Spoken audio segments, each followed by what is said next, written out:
நான் விசிகாவை குறைச்ச மதிப்பு இல்லை. ஆனால் அவர்களுக்கு தேர்தல் வெற்றிங்கிறது ரொம்ப ரொம்ப முக்கியம். தேர்தல் வெற்றி இல்லை அப்படின்னா அந்த கட்சியை ஏளனம் செய்வதற்கும் ஏறி மிதிப்பதற்கும் ஊர்ல எல்லாரும் பொருளை போட்டு காத்துனுக்குறானுங்க. தேர்தல் வெற்றியை கூடுதல் வெற்றியாக மாற்றுவது விசிகாக்கு ஒரு ஃபைட் ஃபார் சர்வைவல் மாதிரி இருக்கின்றனால அவங்களுக்கு ப்ரையாரிட்டி நான் சொல்லுவேன். சிபிஎம் சிபிஐ இரண்டு கட்சிக்குமே தேர்தலில் அதிக சீட்டு தரக்கூடிய டிசர்விங் கட்சி. தேர்தல் பிரதானமான கட்சிகளான்னு கேட்டா கிடையாது. தேர்தல் இல்லாத அரசியலும் அவர்களுக்கு பெரிய அளவில் இருக்குது. எல்லாத்துக்கும் சட்ட போராட்டம், பாராளுமன்ற போராட்டம் எல்லாத்தையும் நடத்துறாங்க. களத்திலையும் போராட்டம் நடத்துறாங்க. தேர்தல் தாண்டிய பெரிய அரசியல் இருக்கு. 0 சீட்டுன்னு ஆயிடுச்சுன்னு சொல்லுவாங்க. அங்கேயும் அவங்க செயல்பாடு நிற்காது. தேமுதிகவோட ஓபிஎஸ்லாம் சேர்த்துக்கிட்டு இருக்காங்க. எப்படி இருக்காங்கன்னா, வா வா ஷேரட்டில் இடம் இருக்கு, வண்டியில இடம் இருக்கு, ஏறுன்னு சேர்த்துக்கிட்டு அவங்க என்ன நினைக்கிறாங்க அப்படின்னா, அந்த கூட்டணியை வலுவிழக்க செய்வதற்கு யார் வந்தாலும் தூக்கி ஏத்திக்குவோம் அப்படின்றாங்க. அன்புமணி ராமதாஸ் வந்தா ஏத்துக்காத ஒரே காரணம் திருமாதான். இல்லைன்னா என்ன துரைமுருகன் கூட்டு வந்திருப்பாரு. ஆன்லைன்ல இடதுசாரி கட்சிகளுக்கும் விசிகாவுக்கும் ஆதரவா இருக்கும். திமுக இப்படி வஞ்சிக்குதுன்னு சொல்றாங்க. எல்லாரும் போய் இடதுசாரி கட்சிகள் விசிகால சேர்ந்தா திமுக இப்படி வாழட்ட அவங்க கூட்டணி விட்டு வெளியே வரணும்னு இப்ப சொல்றது இல்ல. 2019 RS பாரதி ஜாதியவதியா பேசிட்டாரு. தயாநிதி மாறன் ஜாதியவதியா பேசிட்டாரு. வேங்கைவேல் நடந்துருச்சு, மேல் பாதி நடந்து விசிகா வெளியே வரும்.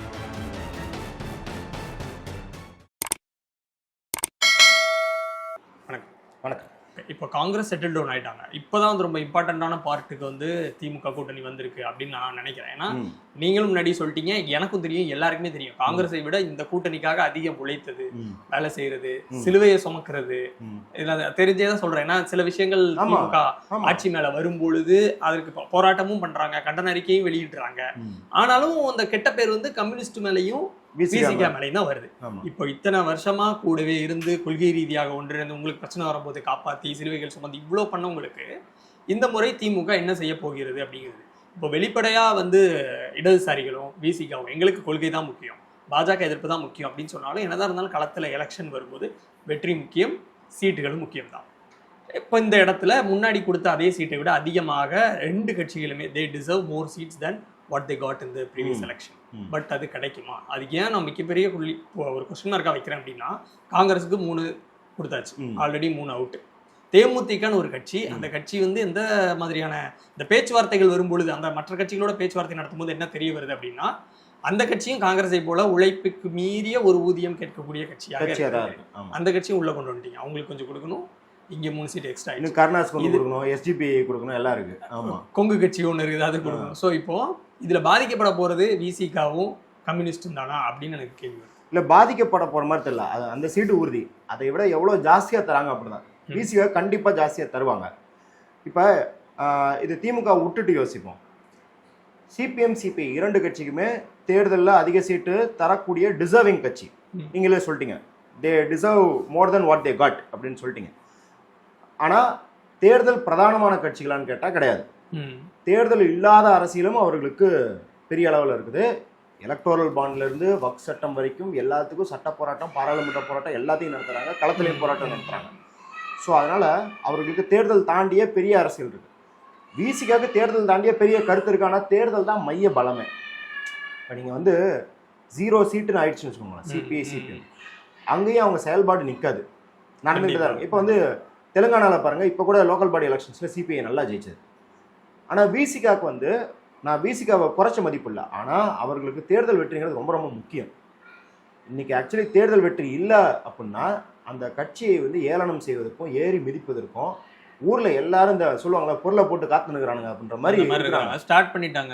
ஆமா. ஸோ அதனால அந்த தேர்தல் வெற்றியை கூடுதல் வெற்றியாக மாற்றுவது விசிகாக்கு ஒரு ஃபைட் ஃபார் சர்வைவல் மாதிரி இருக்கின்றனால அவங்களுக்கு ப்ரையாரிட்டி நான் சொல்லுவேன். ஈவன் தோ லெஃப்ட் தான், நான் லெஃப்ட் அப்படின்னா கூட விசிகாவுக்கு தான் அதில் ப்ரையாரிட்டி. இந்த கட்சிகள் தேர்தலில் அதே லெவலில் ரீட்டைன் பண்ணா கூட 6 இலக்கு என்ன இருக்குன்னா, இன்டர்னலா பாத்தீங்கன்னா கொடுக்குற 6ஐயும் ஜெயிக்கணும்ன்றது இலக்கா இருக்கும். எக்ஸ்டர்னலா பார்க்கும்போது அது 8ஆகவோ 10ஆகவோ நீங்க உயர்த்தி தரணும் அப்படிங்கிறதா இருக்கும். அப்படிதான் பாக்குறோம். அப்ப அந்த ப்ரையாரிட்டி லிஸ்ட் விசிகாலம் தான் ஆரம்பிக்குது அப்படின்னு தான் என்னோட கருத்து.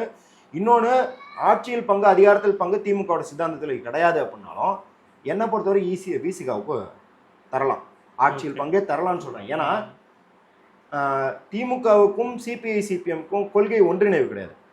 சில புள்ளிகள்ல, மாநில உரிமைகள் போல புள்ளிகள்ல, இல்லை மதசார்பற்றது அப்படின்ற புள்ளிகளில் இணையலாம் மொழிய அடிப்படை கருத்தியல்ல மாறுபடுறாங்க. அப்ப ஆனா விசிகாவும் திமுகவும் அப்படி கிடையாது. நிறைய இடங்கள்ல கொள்கையிலே ஒத்து போறாங்க.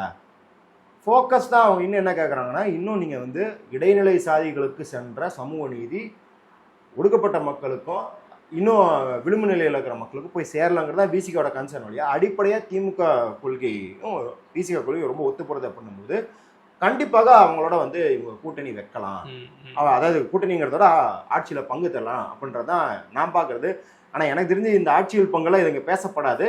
அப்படி சொல்லிட்டாங்களே, அது வந்து எங்களுடைய கொள்கை தான். பட் அந்த தேர்தலுக்கு அது செட் ஆகுமான்னு பார்த்து தான் சொல்ல முடியும். இப்போ உதாரணத்துக்கு ஏதோ ஒரு பெரிய கட்சி அது பலம் இழந்து இருக்குது, அதுக்கு தனிப்பெரும்பான்மை கிடைக்காதுங்கிற பட்சத்துல தான் நம்ம அதை வச்சு பெற முடியும். இப்போ அந்த மாதிரியான சூழ்நிலை இல்லைங்கிறத வந்து சொல்லிட்டாங்க. இப்போ எனக்கு என்ன கொஸ்டின் வருதுன்னா, ஆல்ரெடி இவ்வளவு தூரம் நம்ம கூடயே வந்து கொள்கை ரீதியா ஒத்து வந்தவங்க இருக்கிறாங்க. அவங்களுக்கு டேமேஜ் ஆகாம தான் நம்ம அந்த கூட்டணியை செட் பண்ணணும். அவங்கள டேமேஜ் பண்ற விதமா எதற்கு தேமுதிக? அப்போ முதலமைச்சர் மு க ஸ்டாலின் அவர்களுக்கு இவங்க இருக்கட்டும், இவங்க வந்து எனக்கு சப்போர்ட்டிவ் மாதிரி தான், ஆமா எப்படினாலும் எனக்கு ஓட்டு போட தான் போறாங்க, நான் 6 சீட் கொடுத்தாலும் எடுப்பாங்க அப்படின்னு லெத்தார்ஜிக்கலா ஸ்டாலின் அவர்கள் வந்து நினைக்கிறாரா? அவர் லெத்தார்ஜிக்கலா நினைக்கிற அளவுக்கு இன்னும் நடந்துக்குதா விசிகாவும் லெஃப்ட்டும் நான் கேட்கிறேன். இல்ல அவர் லெத்தார்ஜிக்கா நடந்துக்கிறாரா இல்லையாங்கன்னு நம்மளுக்கு வர வாரத்துல தான் தெரிய போகுது. வர வாரத்துல எனக்கு தேமுதிக கூட்டணியில் சேர்த்தது வகையே எனக்கு அப்படி தெரியுது. இல்ல தேமுதிக கூட்டணியில் சேர்த்தது நம்மளுக்கே வந்து தேமுதிகவோட ஓபிஎஸ் எல்லாம் சேர்த்துக்கிட்டு இருக்காங்க. ஆமா, அவங்க வந்து எப்படி இருக்காங்கன்னா, வா ஷேரட்டில் இடம் இருக்கு, வண்டியில இடம் இருக்கு, ஏறுன்னு சேர்த்துக்கிட்டு இருக்காங்க. எங்க போற ஊருக்கு போறாங்களா, போய் ஒண்ணு கிளிக்க வேண்டாம் 10 மாதிரி ஏத்துறாரு. ஆமா. சோ அது அவங்க என்ன நினைக்கிறாங்க அப்படின்னா, அந்த கூட்டணியை வலுவிழக்க செய்வதற்கு யார் வந்தாலும் தூக்கி ஏத்திக்குவோம் அப்படின்னாங்க. டிடி வந்தாலும் ஏத்துக்குவாங்க. அதாவது அன்புமணி ராமதாஸ் வந்தா ஏத்துக்காத ஒரே காரணம் திருமாதான். இல்லைன்னா என்ன துரைமுருகன் கூட்டின்னு வந்திருப்பாரு அவங்களையும். ஸோ அப்படி மணல்லாம் இருக்காங்கன்றதுனால தான் தேமுதிக அவங்க சேர்த்துக்கிறாங்க. அவங்க என்ன பண்ணுறாங்க அப்படின்னா, இந்த பன்ருட்டி இங்கே நார்த் சைட்லையும் சரி, அப்புறம் விருதுநகர் அந்த பகுதிகளும் சரி, இல்ல இப்ப நார்த்ல ஆல்ரெடி பலம் வாய்ந்து தான் இருக்காங்க. பலம் வாய்ந்து தான் இருக்காங்க. விசிகாவால பலம் வாய்ந்து தான் இருக்காங்க. நீங்க ஏதோ கொங்கு பகுதியில் இருக்கிற ஒரு கட்சி அதிமுக தேர்தல் வெற்றிக்கு அதிகமாக உதவிய கட்சி, அதை நான் இழுக்கிறேன்னா அது ஒரு நல்ல ஒரு மாஸ்டர் ஸ்ட்ரோக்கா இருக்கும். ஏற்கனவே வட மாநிலங்கள், வட மாவட்டம் வந்து உங்களுக்கு தான் இருக்கு. அப்புறம் ஏன் மறுபடியும் தேமுதிகன்னு? இல்ல அது ஒரு பெரிய இந்த அதாவது வந்து அது வெற்றி வாய்ப்பை உறுதி செய்ய போது அப்படிலாம் கிடையாது. அதுக்காக கிடையாது. ஒரு சும்மா போனஸ்க்கு போட்டு வைக்கிறோம். இன்னொன்று என்ன அப்படின்னா, சாதிய மனநிலை எப்படி இயங்குது அப்படின்னா, இப்போ நீங்கள் ராமதாஸ் போன்ற ஒரு தலைவரோட சாதியை சேர்ந்துருக்கிறவர்னு இருக்கீங்கன்னு வச்சுக்கோங்க. நீங்கள் அவருக்கு ஓட்டெல்லாம் போட மாட்டீங்கன்னு வச்சுக்கோங்க. ஆனால் அவரை இன்சல்ட் பண்ணிட்டா நீங்கள் வந்து கடுப்பாயிருவீங்க. ஜாதிங்கிறது அப்படி வந்து கட்சி தாண்டி செயல்படும். அப்போ அப்படி இருக்கும்போது என்ன அப்படின்னா, திமுக அதிமுக தான் ஓட்டு போடுவேன். ஆனால் அந்த திமுக அதிமுகவும் ராமதாஸ் அவர்கள் வந்து திட்டிடக்கூடாது. அது திட்டிடக்கூடாதுன்றதை விட அவமதிச்சிடக்கூடாதுன்னா, கடைசியில் யாருமே இல்லாமல் அனாதையாக விடப்பட்டார் அப்படிங்கிறதே ஒரு அவமானம் எடுத்துப்பாங்க. ஓபிஎஸ்ஸுக்கோ ராமதாஸுக்கோ இல்லை கேப்டனுக்கோ அப்படி ஒரு இமேஜ் இருக்கு. இன்னும் கூட கேப்டனை வந்து அவமதிச்சிடாதீங்க அப்படிங்கிற அதை வச்சு தானே தாவேகா ஓட்டிக்கிட்டு இருக்கு. கேப்டன் நீங்கள் அவமதிச்சு காலி பண்ணிட்டீங்க, அது மாதிரி எங்களையும் காலி பண்ண இது பண்ணுறீங்க. இப்போ ஒரு சம கூத்து. 2016 உயிரோடு இருந்தவங்க எல்லாத்துக்கும் தெரியும், கேப்டன் இதே மாதிரி ஆட்சியிலும் பங்கு அதிகாரத்திலும் பங்குன்னு தான் மக்கள் நல கூட்டணி உருவாக்குனாங்க. இவங்க சொல்கிற இடதுசாரிகள் விசிகாலாம் திமுக கூட்டணியை விட்டு வெளியே வந்து அவங்க கூட தான் இருந்துச்சு. அப்போ விஜய் வந்து வாக்கு கேட்டுக்கணும்ல, கேப்டனுக்கு கேட்கல இல்லை. அப்போ அதான் பாருங்களேன், அவர் ஒரு இறந்த மனிதராக இருந்தால் கூட அவரை இன்சல்ட் பண்ணிடக்கூடாது அப்படிங்கிறது வந்து ஒரு மையமாக இருக்குது. ஸோ இந்த புள்ளியை கவர் பண்ணுறதுனாலயே இவங்களால வந்து ஒரு 10% வந்துடும், 5% வந்துடும் அப்படின்னா எதுவும் கிடையாது. இன்னும் கூட நான் அந்த டிசிஷன் வந்து தப்பான டிசிஷன் தான் சொல்றேன். அப்போ அது வந்து வெற்றி தோல்வியை பாதிக்கிற இடத்துல அது கிடையாது அப்படின்னு சொல்றீங்க. அது ஒரு ஆடட் போனஸ் தான். அப்போ அது வந்து ஒரு சின்ன போனஸ் வச்சுக்கலாம். அந்த சின்ன போனஸ்க்காக இந்த அலையன்ஸ்குள்ள விசிகாவும் கம்யூனிஸ்டும் பாதிக்கப்பட்டா வர்ற போனஸை விட இங்க நெகட்டிவ் டிராபேக் அதிகமா இருக்கும். அந்த நெகட்டிவை வர வாரத்துல ஸ்டாலின் அப்சர்வ் பண்றாரான்னு பார்க்கணும். தான் தாங்கிக்கிட்டா நல்ல டிசிஷன். ஓகே, ஒன்றும் பிரச்சனை. ஏன்னா இப்போ அந்த பூத் ஏஜென்ட் லிஸ்ட் போட்டிருக்காங்க. அதுல பாத்தீங்கன்னா 60,000க்கும் மேற்பட்ட ஏஜென்ட்ஸ் வந்து திமுக போட்டிருக்காங்க. 30,000 வரைக்கும் தேமுதிக போட்டிருக்காங்கன்றது லிஸ்ட் வருது. ஸோ இதை பயன்படுத்துறதுக்காக இந்த நீங்க சொன்ன நெகட்டிவை ஸ்டாலினே ஒரு ஸ்பஞ்சு மாதிரி அப்சர்வ் பண்ணிக்கிறாரா? ஆனா இந்த பாதிப்பை நீங்க சொன்ன இந்த 3 கட்சிக்கும் கொடுத்தாங்க அப்படின்னா நம்மளே திமுக கட்சியை வந்து ஒரு வெளுக்க வேண்டியதுதான் அப்படின்ற மாதிரி தான் பேசணும். ஆமா, அது கண்டிப்பா பண்ணிதான் ஆகணும். பிகாஸ் அதை டேக்கன் ஃபார் கிராண்டடா ஒரு கட்சியை தொடர்ச்சியா நிக்கிற கட்சியை வந்து எடுத்துக்க கூடாதுல்ல. இப்போ அதே மாதிரி ஒருவேளை நீங்க லெஃப்ட் கூட எங்களுக்கு பிரச்சனை இல்லைன்ட்டீங்க, எங்களுக்கு தொகுதிகள் பிரச்சனை இல்லை பார்த்துக்கலாம். ஒருவேளை பலம் வாய்ந்த விசிகாவுக்கும் பலம் இழந்து நிற்கிற தேமுதிகவுக்கும் ஒரே சீட்டு 2 பேருக்கு 8-8 அப்படின்னு கொடுத்தாங்கன்னா அதை எப்படி எடுத்துக்கிறது? அது விசிகாக்கு இன்சல்ட் தான். விசிகாக அது பெரிய இன்சல்ட் தான். அதை நம்ம கடுமையாக விமர்சிக்கணும். ஏன்னா நீங்கள் இதெல்லாம் விட்டுருங்க. தேர்தல் களம் எவ்வளோ ஏஜென்ட் இருக்காங்க, எவ்வளோ வேலை பார்க்குறாங்க, உறுப்பினரெல்லாம் விட்டுருங்க. இப்போ 2022 எனக்கு ஞாபகம் இருக்குது, அக்டோபர் 2 காந்தி ஜெயந்திக்கு 11 மாவட்டங்களில் நாங்கள் ஊர்வலம் போகிறோன்னு RSS சொல்லுது. கோர்ட்டுக்கு போகிறாங்க, போனால் பர்மிஷன் தரக்கூடாதுன்னு கேஸ் போடுறாங்க. பர்மிஷன்லாம் தருவோம், RSS ஒரு இயக்கம் தரணும், யார் கேட்டாலும் தருவோம்ல. அப்படி காந்திக்கு தானே போகிறாங்க, அதில் என்னப்பா அப்படின்ற மாதிரி கோர்ட் நடிக்குது. உடனே திரும்ப என்ன பண்ணுறாரு, நீ 11 மாவட்டம்ல 20 மாவட்டத்துக்கு போனாலும் சரி, எத்தனை மாவட்டத்தில் போறியோ சைட் பை சைடு என் ஆள் வந்து உனக்கு எதிர் டைரக்ஷனில் பேரணி வருவான்னு சொல்லிட்டாரு. இவன் அலறி அடிச்சுட்டு கோர்ட்டுக்கு போகிறான், விசிகாவுக்கு பர்மிஷன் தராதீங்கன்னு. நீதிபதி என்ன சொல்லிட்டாரு, பஞ்சாயத்தே அவனா 2 பேரும் போகாதீங்கன்ட்டார். அப்போ RSS திட்டத்தை களத்தில் இப்படி முறியடிக்கிறார்ல, அந்த மாதிரி தேமுதிக ஏதாவது பண்ணியிருக்கா. அப்போ அவங்களுக்கும் 8, அது எனக்கு காங்கிரஸ்க்கு 28 தந்தது கடுப்பானதே இதுதான் காரணம்னும் போது, தேமுதிக பாருங்க அது வந்து ஒரு pro Congress, pro max Congress அப்படின்னு இருக்காது. அவங்க இன்னும் வந்து கேப்டனுக்கு வந்து வேட்புமனு பண்றோன்னு வந்து டிராமா காட்டிட்டு இருக்காங்க. ஸோ அப்படி இருக்கும்போது தந்தா கண்டிப்பாக 8 தந்தா அது இன்சல்ட் தான். எனக்கு தெரிஞ்சு தேமுதிகக்கு 5, இவங்களுக்கு 8 அப்படின்னு தந்தா ஓகே, அந்த 5 வந்து காந்தி கணக்கில் எழுதிட்டு போயிருங்க அப்படின்னு விட்டலாம் நம்ம. இப்போ இந்த மாதிரி இன்சல்ட்ஸ் நடக்கும் பொழுது தான் வந்து விசிகாவையும் கம்யூனிஸ்டுகளையும் பலர் வந்து விமர்சிக்கிறாங்க. நீங்க ஏன் இன்னும் வந்து உங்க தொண்டர்களை அங்கே அடகு வைக்கிறீங்க, அங்கேயே இருக்கிறீங்க, அந்த கூட்டணி விட்டு வெளியே வந்துடுறாங்க அப்படின்னு. இவ்வளோ இன்சல்ட்டையும் தாங்கிக்கிட்டு ஏன் அந்த கூட்டணியை வந்து தாங்கி பிடிக்கணும்னு நான் கேட்குறேன். இப்போ பாரதிய ஜனதா கட்சியை எதிர்க்கணும், பாசிசத்தை எதிர்க்கணுங்கிற நோக்கம் விசிகாவுக்கும் கம்யூனிஸ்டுக்கும் மட்டும்தான் இருக்கணுமா? அதனால அவங்களுக்கு மட்டும்தான் அது லாபம் கிடைக்குதா? அதனால அதிகப்படியான லாபத்தை வந்து பெறுவது திமுக தான், அவங்களுடைய இமேஜ் தான் வருதா? அதுக்கு ஏன் நீங்க மட்டும் சாக்ரிஃபைஸ் பண்ணணும்னு நான் கேட்குறேன். அதாவது இதை வந்து கண்டிப்பா விசிகா இடதுசாரி கட்சிகளுக்கு சுயமரியாதையில் ஒரு பெரிய இழுக்கன்னு கேட்டிங்கன்னா கரெக்ட். ஆனால் கம்யூனிஸ்டுகள் என்பவர்கள் அதையும் தாங்கிக்கிட்டு செயல்படுறதுக்கு தான் அவங்களுக்கு சொல்லி கொடுத்துருக்கு. இப்போ ஒரு எக்ஸ்ட்ரீம் உதாரணம், இது தேர்தல் கூட்டணிங்கிறது ஒரு சின்ன உதாரணம். நான் வந்து மாவோலேருந்து ஒரு உதாரணம் சொல்கிறேன். கோமின்டங் கட்சியோட கூட்டணி வச்சு தான் ஜப்பானை எதிர்த்தாங்க அவங்க. கோமின்டங் கட்சின்றது மாவோ கூட்டணி இருக்கும்போது கம்யூனிஸ்டுகளை கொண்டுகிட்டு இருந்தான், கொத்தாக கொண்டுகிட்டு இருந்தான். கம்யூனிஸ்டுகளை கொல்றவனை கூட ஏன் கூட்டணி வைக்கணும்னா, அவன்கிட்ட பலம் இருக்குது, அவனால் ஜப்பான்காரனை அடிக்க முடியும், அதுதான் மக்கள் நலன். ஏன் செத்தாலும் பரவாயில்ல, ஏன் தியாகம் பண்ண ரெடியாக இருக்கான். அப்போ கம்யூனிஸ்டுகள் என்பவர்கள் கம்யூனிஸ்டுகளை கொல்றவங்க கூட கூட்டணி வச்சு, மக்கள் நலன் வந்தால் கொல்றவங்க கூட கூட்டணி வைக்கலாம் அப்படின்னும் போது, இது தேர்தலில் சீட்டு பங்கீடு இன்சல்ட், அதையும் பொறுத்துக்கிட்டு நம்ம பாஜகவை எதிர்ப்போம் தான் கம்யூனிஸ்டுகள் பக்குவப்பட்டிருக்காங்க.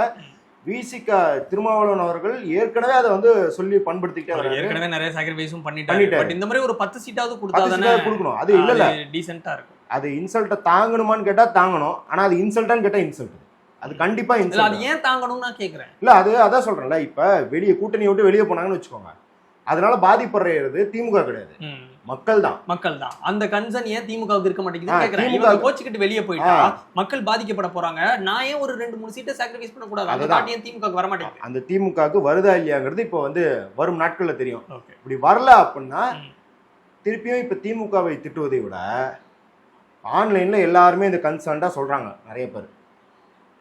ஆனா யாரும் போய் இடதுசாரி கட்சிகள்ல சேர்றது இல்லை, அதுதான் பிரச்சனை. இந்த ஆன்லைன்ல வந்து இடதுசாரி கட்சிகளுக்கும் விசிகாவுக்கும் ஆதரவா இருக்கும், திமுக இப்படி வஞ்சிக்குதுன்னு சொல்றாங்க. எல்லாரும் போய் இடதுசாரி கட்சிகள் விசிகால சேர்ந்தா திமுக இப்படி வாழாட்டாது, கரெக்டா?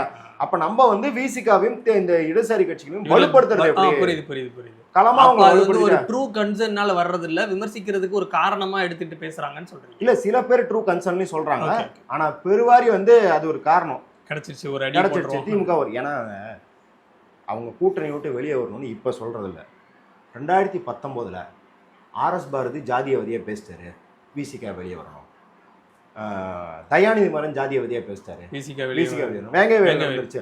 மேல் பாதி நடந்து விசிகா வெளியே வரணும், கவினானோ விசிகா வெளியே வரணும் அப்படின்னு தொடர்ச்சியா அவங்க பேசிக்கிட்டே இருக்கிறாங்க. ஆம்ஸ்டாங் விசிகா வெளியே வரணும். அப்ப இவங்களுக்கு இந்த பிரச்சனைகள் மேலாம் அக்கறை கிடையாது, விசிகா வெளியே கூப்பிட்டு வந்துடணும் அப்படிங்கிற கன்சர்ன் தான் இருக்குது திமுகவை. ஏன்னா நீங்க சொன்ன மாதிரி திமுக அடிக்கும் போது இவங்கெல்லாம் அடி வாங்க வேண்டி இருக்குது. அங்கிள் நீங்க நவருங்க, அவரை அடிக்கிறோன்ற மாதிரி இவங்களுக்கு ஃப்ரீ வே வேணும் அப்படிங்கிறதான் பார்க்கணும். ஓகே, இப்போ இன்னொரு விஷயம் என்னன்னா, இப்போ இந்த சீட்டு வந்து ஒவ்வொருத்தருக்கும் அதிகமாக கொடுக்கும்பொழுது திமுக வந்து தன்னுடைய சீட்டுகளை குறைக்க வேண்டியது, அதுதான் இங்கே பிரச்சனையாகும். ஏன்னா அவங்க வந்து அந்த தனிப்பெரும்பான்மையில கன்சர்னா இருக்கிறாங்க. அதனால தான் எல்லாருடைய சீட்டையும் ரெஸ்ட்ரிக்ட் பண்றாங்க. இப்ப லாஸ்ட் டைம் பார்த்தோம் அப்படின்னா ஒரு 40 சீட் கிட்ட வந்தவங்க தோத்துருக்காங்க தனிச்சு நின்னதுலயே. அப்போ அந்த 40 கனெக்ட் பண்ணி தான் அவங்க வராங்க. வெளிப்படையா வந்து ஏடிஎம்கேக்கு ஒரு ஆன்டி இன்கம்பன்சி இருந்து திமுக தான் வரணும் எல்லாரும் சொன்ன டைம்ல 40 சீட் அவங்களுக்கு அடி வாங்குது. அப்ப இந்த முறை ஒரு 45 சீட் அடி வாங்கணும்னு வச்சா கூட அவங்க கூடுதலான இடத்துல தான் நின்று ஆகணும். மறுபடியும் அவங்களுக்கு சாக்ரிஃபைஸ் பண்றதுக்கு திமுக கஷ்டமா இருக்குல்ல? இல்ல, ஆக்சுவலி அப்படி கிடையாதுங்கிறேன். 2021 ரொம்ப ஃபேவரபிளா தான் இருக்குது. ஓகே, ஏன் அப்படின்னு சொல்றேன்னா சோ அவங்க கொஞ்சம் சாக்ரிஃபைஸ் பண்ணலாம். நீங்க 2011 தேர்தல் பார்த்திருப்பீங்க. 2011 மாதிரி வரலாறு காணாத அளவுல எனக்கு தெரிஞ்சு தேசத்திலே ஆன்டி இன்கம்பன்சி இருந்த கட்சி இருக்காது. அது குற்றச்சாட்டு சொல்றேன். கரண்ட்டு காங்கிரஸ் பண்ற எல்லா இதுக்கும் விலைவாசி ஏற்றதுல இருந்து ஊழல் குற்றச்சாட்டு எல்லாத்துக்கும் திமுக அடி வாங்குச்சு. பிரச்சனையில வந்து திமுகவை தான் துரோகி அப்படின்னு சொல்லி அடிச்சாங்க. அந்த மாதிரி நீங்க வரிசைப்படுத்தி வந்து 5-6 விஷயம். அழகிரி அண்ணா வேற அப்ப கட்சியில இருந்தாரு, எல்லா பிரச்சனைகளும் இருந்தது. ஸோ அதை நீங்க கம்பேர் பண்ணுங்க. அந்த ஆன்டி இன்கம்பன்சில ஒரு 5% இருக்கான்னு கேட்டா கண்டிப்பா கிடையாது. நீங்க 2016 கூட, அது 2016 ஜெயலலிதா அம்மா கூட 2015 நவம்பர்ல வந்து ஏரியா திறந்து விட்டாங்க அப்படிங்கிற அளவுக்கு ஒரு பெரிய விமர்சனம் இருந்துச்சு. இருந்தும் 16 ஜெயிச்சாங்க. எனக்கு தெரிஞ்சு தமிழ்நாட்டு வரலாறுலயே ரொம்ப ஆன்டி இன்கம்பன்சி கம்மியா இருக்கிற தேர்தல் தான். அதுக்கு வந்து திமுக பயங்கரமா ஆட்சி பண்ணிடுச்சான்னு கேட்டா அது பகுதி அளவு காரணமா இருக்கலாம். ஆனால் பெரும்பாலான காரணம் எதிர்கட்சிகள் சிதறண்டு கிடக்குது. இன்னொன்னு சிதறண்டு கிடக்குது அப்படிங்கிறத விட அவங்களால ஒரு ஆன்டி திமுக நேரேட்டிவை உறுதியா செட் பண்ணவே முடியல. இப்ப உதாரணத்துக்கு 21 பாசிச பாஜகவையும் கூட்டணியை அதுக்கு வந்து விலை போகும் அதிமுகவும் வீழ்த்துவாங்கிறது தான் நேரேட்டிவ். பாஜக உள்ள வந்துருந்தா நேரேட்டிவ் ஜெயிச்சிட்டாங்க. அதே போல திமுகவை அகற்றுவதற்கு அதிமுக ஒரு நேரேட்டிவ் இருக்கான்னு கேட்டால் கிடையாது. இந்த சாதிக்கா, அவன் பேர் என்ன, சாதிக் பாஷாவை யாரோ, சாரி நான் பேர் தப்பா சொல்றேன்னு, அந்த கடத்திட்டான்னு ஒரு அமீரோடலாம் சேர்த்து வச்சு பேசினாங்களே அவர், அப்ப நோட்டு ஒரு போட்டாங்க. அது அப்புறம் அவனே வந்து எல்லாரும் மறந்துட்டு சேஃப்டி ஃபார் உமன் போட்டுக்கிட்டாங்க. அதிமுக சேஃப்டி ஃபார் உமன் போடுறது எவ்வளவு பெரிய நகைச்சுவை அப்படிங்கிறது ஊர்ல இருக்கவனுக்கே தெரியும். அப்ப ஒரு ஒற்றை நேரேட்டிவ், திமுகவை வீழ்த்துவதற்கான ஒற்றை நேரேட்டிவை இவங்களால உறுதி செய்ய முடியல. அது ஒற்றை நேரேட்டிவ் எப்படி இருக்கணும்னா, அந்த நேரேட்டிவை இவங்க பேசுறது மட்டும் இல்லாம கூட்டணிக்கு வெளியே இருக்கும் நாத்தாக்கா தாவேக்காவெல்லாம் கூட அந்த நேரேட்டிவ்ல பயணிக்கிற அளவுக்கு ஸ்ட்ராங்கா இருந்தா மட்டும்தான் இவங்களால ஜெயிக்க முடியும். ஏன்னா பாஜகவை வீழ்த்தும், அதை உள்ள விட மாட்டோம் அப்படின்னு சொல்லும் போது 2021 சீமானே எப்படி பேச வேண்டியிருக்கு, இல்ல மக்கள் நீதி மையம் கமலஹாசன் எப்படி பேச வேண்டியிருக்குன்னா திமுக விட அதை நாங்க தான் சிறப்பா செய்வோம்னு பேச வேண்டியிருக்கு. அப்ப அந்த நேரட்டிவ் இவங்க பண்ண முடியல, வைக்கல. ஸோ இந்த டைம் ஃபேவரா தான் இருக்கு. ஸோ திமுக பெரும்பான்மையை பத்தி கவலைப்படாம தாங்கள் போட்டியிடும் தொகுதிகளை குறைச்சிக்கிட்டு கொடுப்பாங்கன்னு நீங்க நம்புறீங்க? குறைச்சிக்கிட்டு டிசர்விங் கட்சிகளுக்கு கொடுப்பாங்க. ஆமா, நன்றி.